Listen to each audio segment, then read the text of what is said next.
Retro படம் சூர்யா அவர்களுக்கு கண்டிப்பா கம்பேக் உண்டா? கட்டாயமா வரும்னு நான் நம்புறேன். என்ன காரணம்னா சூர்யாவை பொறுத்தளவுக்கு அவர் கொடுக்காத வெற்றியும் கிடையாது. எவ்வளவு வெற்றிகளை இங்க கொடுத்துட்டாரு, எவ்வளவு தோல்விகளையும் பார்த்துட்டாரு.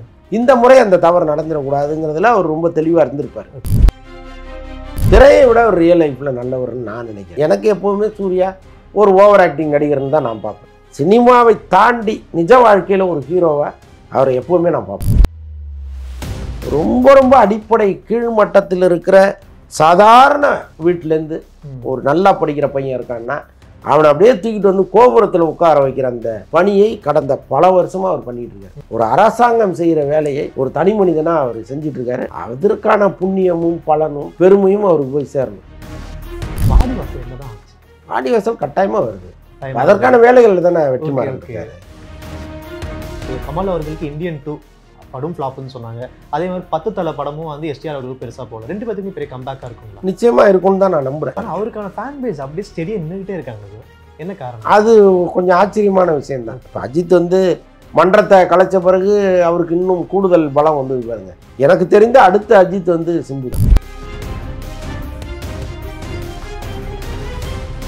Bharat Institute of Higher Education and Research. Accord voice நேயர்களுக்கு வணக்கம். நான் உங்கள் சுஷீந்திரன். இன்னைக்கு நம்ம கூட இருக்க ஸ்பெஷல் கெஸ்ட் யாருன்னு பார்த்தீங்கன்னா மலைப்பேச்சு அந்தரன் அவர்கள். வணக்கம் சார். வணக்கம். எப்படி இருக்கீங்க? சிறப்பாக இருக்கேன். ரெட்ரோ சூர்யா அவர்களுக்கு பெரிய ஒரு கம்பேக் கொடுக்க வாய்ப்பு இருக்குன்னு நினைக்கிறேன் எனக்கு தெரிஞ்சு.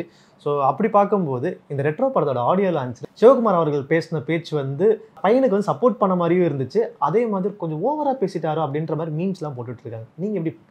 இல்லைங்க, அவருடைய வயதை வந்து முதல்ல நீங்கள் கருத்தில் எடுத்துக்கணும். இன்னொன்று வந்து எல்லாருக்குமே தான் பிள்ளை பெருசுன்னு நினைப்பாங்க இல்லையா? தன்னுடைய பிள்ளை தான் எல்லாத்துலேயும் டாப்பு அப்படின்னு நினைக்கிறது அப்பாக்களுடைய குணம். அதைத்தான் இந்த மேடையில் அவர் வெளிப்படுத்தினாரே தவிர அவர் இந்த திரை உலகத்தில் எவ்வளோ ஜென்யூனாக இருந்திருக்காரு, அவருடைய ஏஜ் என்ன, அந்த குடும்பம் வந்து இன்றைக்கி எவ்வளோ ஒரு முக்கியமான குடும்பமாக இருக்குது. ஸோ இதெல்லாம் கருத்தில் கொண்டு தான் அதை வந்து நம்ம கடுமையாக விமர்சனம் பண்ணணும். அது இல்லாமல் அதில் போய் பெருசாக ஆராய்ச்சி பண்ணி இப்போ நம்மளே பேசணும் அந்த நேரத்தில் விஷால்லாம் 6 பேக் பண்ணியிருக்காருன்னு. பட் அதெல்லாம் தெரிஞ்சுட்டு வந்து அங்கே பேசணும்னு அவசியம் இல்லை. ஏதோ நம்ம பிள்ளைய வந்து பாராட்டி ஒரு 4 வார்த்தை பேசணும், அவருக்கு ஒரு உற்சாகத்தை கொடுக்கணும்னு நினைக்கிறாரு. அதை தான் சொல்கிறேன்.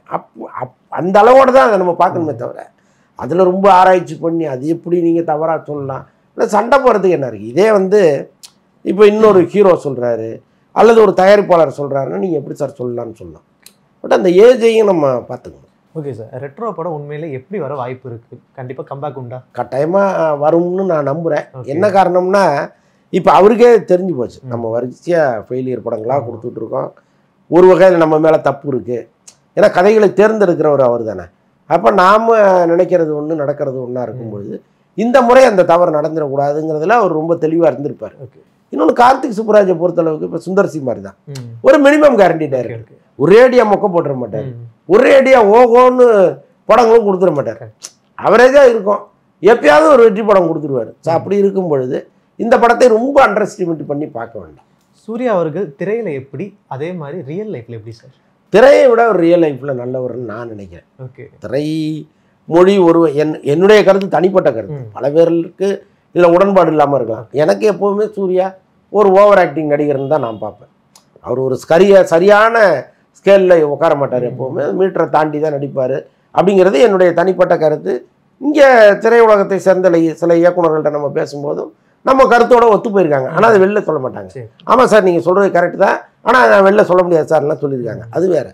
ஆனால் சினிமாவை தாண்டி நிஜ வாழ்க்கையில் ஒரு ஹீரோவை அவரை எப்போவுமே நான் பார்ப்பேன். ஏன்னா ரொம்ப ரொம்ப அடிப்படை கீழ்மட்டத்தில் இருக்கிற சாதாரண வீட்டிலேருந்து ஒரு நல்லா படிக்கிற பையன் இருக்கான்னா அவனை அப்படியே தூக்கிட்டு வந்து கோபுரத்தில் உட்கார வைக்கிற அந்த பணியை கடந்த பல வருஷமாக அவர் பண்ணிகிட்டு இருக்காரு. அவரும் அவர் சார்ந்த டீமும் வந்து ரொம்ப அழகாக பண்ணிகிட்டு இருக்காங்க. அவரால் உருவானவர்கள் இன்னைக்கு பல பேர் பெரிய பெரிய பதவிகள்லாம் இருக்காங்க. அப்படி வந்து ஒருத்தரை தேர்ந்தெடுத்து கூட்டு வர்றது அது வந்து சாதாரண விஷயமே கிடையாது. ஒரு அரசாங்கம் செய்கிற வேலையை ஒரு தனி மனிதனாக அவர் செஞ்சிட்ருக்காரு. அதற்கான புண்ணியமும் பலனும் பெருமையும் அவருக்கு போய் சேரணும். அந்த விதத்தில் நான் அவரை வந்து எப்போவுமே என்னுடைய சல்யூட் அவருக்கு. பட் இருந்தாலும் வந்து சினிமா துறையில் வந்து அவரை ஏன் சார் டார்கெட் பண்ணிக்கிட்டே இருக்காங்க? ஒரு பக்கம் என்னன்னா அவர் உதவி செய்கிறாரு, நிறைய நல்லது பண்ணிட்டு இருக்காரு. அகரம் ஃபவுண்டேஷனுக்கு ஃபண்டே வந்து நிறைய வழிகள்லேருந்து வருது அப்படின்னு சொல்கிறாங்க. உண்மையிலேயே அவரோட சொந்த உழைப்புலேருந்து தானே சார் போடுறாரு? இல்லை, வருஷம் 5 கோடி ரூபா அவர் அதில் போட்டுறாரு. அவர் சம்பளத்துலேருந்து 5 கோடி ரூபா போட்டுறாரு. அவர் ஜோதிகா சம்பளமும் அதுக்குள்ளே போடுறாங்க. அதை தாண்டி அது ஒரு ட்ரஸ்ட்டாக இருக்கும் பொழுது தானாக முன் வந்து பல பேர் கொடுப்பாங்க. நீங்கள் அதை கரெக்டாக சேனலைஸ் பண்ணுறீங்களாங்கிறது தானே. இப்போ ட்ரஸ்ட்டில் வர்ற பணத்தை எடுத்து நான் என் வாய்க்குள்ளே போட்டுப்பாங்கிறது எவ்வளோ ட்ரஸ்ட்டை பார்க்குறேன். அப்போ அந்த அயோக்கியத்தனம் இங்கே இல்லைல்ல. இது சரியாக நடக்குது இல்லை. இன்னைக்கு சூர்யாவுக்கு இருக்கிற எதிர்ப்புக்கு, அவர் சொல்கிற கருத்துக்களுக்கு எதிரான இங்கே ஒரு கூட்டத்துக்கு என்றைக்கே ரைடு அடித்து தப்புன்னு கண்டுபிடிச்சிருக்கலாமே. அப்போ அங்கே எல்லாமே சரியாக தானே இருக்குது. அப்போ ஒரு சரியாக நடக்கிற ஒரு ஃபவுண்டேஷனை நாம் எதுக்கு விமர்சனம் பண்ணணும்? ஏன் தவறாக பார்க்கணும்? இப்படிப்பட்ட ஒரு நல்ல மனிதருக்கு வந்து கட்டாயமாக சினிமாவில் ஒரு வெற்றி நிச்சயம் தானே சார். இன்னைக்கு காலம் கொடுக்கலன்னாலும் அவர் செய்த புண்ணியம் அவரை ஒரு இடத்துல கொண்டு போய் வைக்கும்ல. நிச்சயமாக அது நடக்கும். வெற்றி வந்து சினிமாவை பொறுத்தளவுக்கு வரும் போகும். அதை வந்து நீங்கள் எப்போவுமே தலையில் ஏற்றிக்கக்கூடாது. சூர்யாவை பொறுத்தளவுக்கு அவர் கொடுக்காத வெற்றியும் கிடையாது. எவ்வளோ வெற்றிகளை இங்கே கொடுத்துட்டாரு, எவ்வளோ தோல்விகளையும் பார்த்துட்டாரு. அதனால் அவருக்கு தெரியும் இன்றைக்கி நம்ம தோற்றுருக்கலாம், நாளைக்கு இதை விட வட்டி முதல்மா எடுத்துருவோங்கிறது அவருக்கு தெரியும். ஸோ அதனால் நாம் வெளியிலேருந்து 1000 விமர்சனம் பண்ணிகிட்டு இருக்கலாம். ஆனால் அவங்களுக்கெல்லாம் ஒரு தெளிவு எப்போவுமே இருக்கும். ஸோ அதனால தான் இங்கே ஸ்டடியாக அவங்க ட்ராவல் பண்ண முடியுது. இல்லைன்னா ஒரு கங்குவாவுக்கு கூப்பர் படுத்துப்பாங்கல்ல, எந்திரிக்க மாட்டாங்களே. அப்போ அதையும் தாண்டி அவர் உற்சாகமாக இருக்கார், பேசுகிறாரு, ரசிகர்கள்ட்ட சந்தோஷமாக நிற்கிறாரு. அது எப்படி முடியுது? அப்போ இந்த வெற்றி தோல்வியை சமமாக பார்க்குற அந்த மனநிலை தான். Okay sir. இப்போ அடுத்து சூர்யா அவர்களோட 45 மூவி வரப்போது. ஆர்ஜே பாலாஜி இயக்கிட்டு இருக்காரு. வாடிவாசல் என்னதான் ஆச்சு? வாடிவாசல் கட்டாயமாக வருது. அதற்கான வேலைகள் தானே வெற்றிமாறன் இருக்காரு. சூர்யாவை பொறுத்தளவுக்கு என்னன்னா பவுண்டர் ஸ்கிரிப்டாக கொடுத்துருங்க. ஏன்னா வெற்றிமாறன் வந்து இப்போ எடுக்க ஆரம்பிச்சாருன்னா எடுத்துகிட்டே இருப்பார். அது வருஷ கணக்கில் போயிட்டு இருக்கும். ஒரு வருஷ கணக்கில் போய் ஒரு படத்தில் இப்போ சூர்யா லாக் ஆகக்கூடாது. ஏன்னா இப்போ ஏற்கனவே நிறைய நாட்களை தொலைச்சிட்டாரு. இப்போ இதில் போய் ஒரு 2 வருஷம் ட்ராவல் பண்ணாருன்னா அந்த 2 வருஷம் கழிச்சு படம் ஓடுது ஓடலைங்கிறதெல்லாம் வேற. 2 வருஷம் போயிரும்ல. அப்போ நீ புக்கில் என்ன இருக்கோ அதை மட்டும் எடு. அப்போ 6 மாதத்தில் ஒரு படம் முடிஞ்சிடும். அடுத்த படத்தை நோக்கி இவர் போயிடலாம்.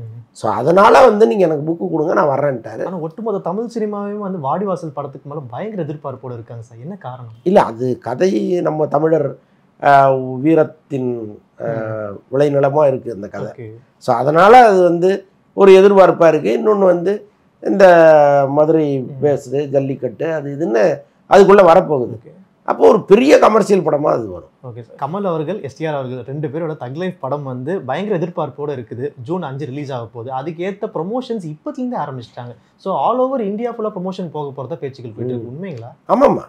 கமல் வந்து all over India, all over world கூட பிளான் பண்ணிட்டு இருக்காரு. ஓகே. ஆஸ்திரேலியாவில் பெரிய இன்ட்ராக்ஷன்லாம் பிளான் பண்ணிட்டு இருக்காங்க. சரி. இங்கேருந்து அங்கே போய் மெல்போர்ன்லேயோ சிட்னிலேயோ ஏதோ ஒரு சந்திப்பு இருக்குது அப்படின்னாங்க. பெரிய அளவு அங்கேயும் ப்ரொமோஷன் பண்ண போகிறாங்க.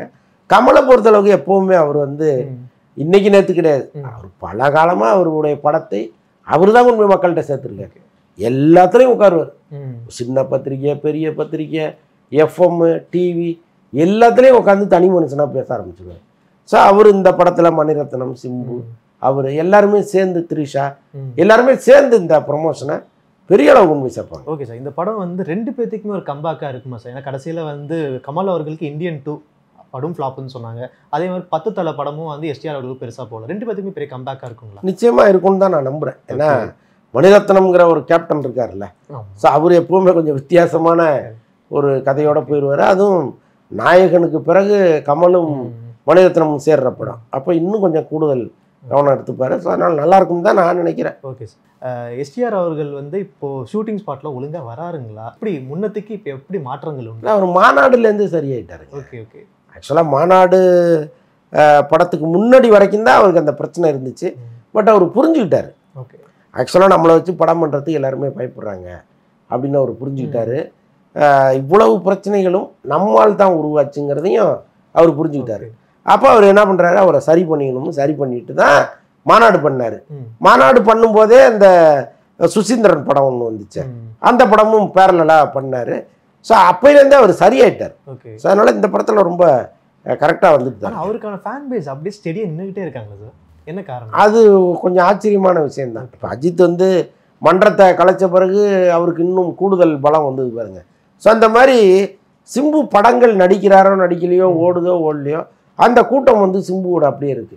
நான் கூட சில இன்டர்வியூல சொல்லியிருக்கேன், எனக்கு தெரிந்த அடுத்த அஜித் வந்து சிம்பு தான். ஆமாம், அது அந்த அந்த ஃபேன் பேஸ் இருக்குல்ல, அது வந்து அவ்வளோ ஸ்ட்ராங்காக இருக்கிறது சிம்புக்கு தான். ஓகே சார், கடைசி கேள்வி, ஜெயிலர் 2 படம் வந்து எந்த மாதிரி போர்ஷனில் போயிட்டு இருக்கு? இந்த படத்தில் வந்து ஃபகத் ஃபாசில் இணைஞ்சிருக்காரு, அது வில்லனா பண்ண போறான்ற மாதிரி நியூஸ் போயிட்டு இருக்கு, உண்மையா? இல்லை, எனக்கு அது உறுதியாக தெரியல. பட் ஜெயிலர் 1ல் இருந்த எல்லாருமே இதில் இருக்காங்க. ஓகே, சிவராஜ்குமார் இருந்து மோகன்லால் எல்லாருமே இருக்காங்க. எல்லாருமே இதில் இருக்காங்க. இந்த விநாயகன் மட்டும் இல்லை, அவர் தான் கொண்டு வர்றாங்க, அதனால அவர் இல்லை. பாக்கி எல்லாருமே இதில் இருக்காங்க. இப்போ ஃபகத் எப்படி வந்தாருன்னு நமக்கு தெரியல. நான் விசாரித்த வரைக்கும் அது ஃபேக்கான செய்தின்னு தான் சொல்கிறாங்க. நம்ம நேயர்களுக்காக நிறைய விஷயம் சொன்னீங்க, ரொம்ப நன்றி. நன்றி.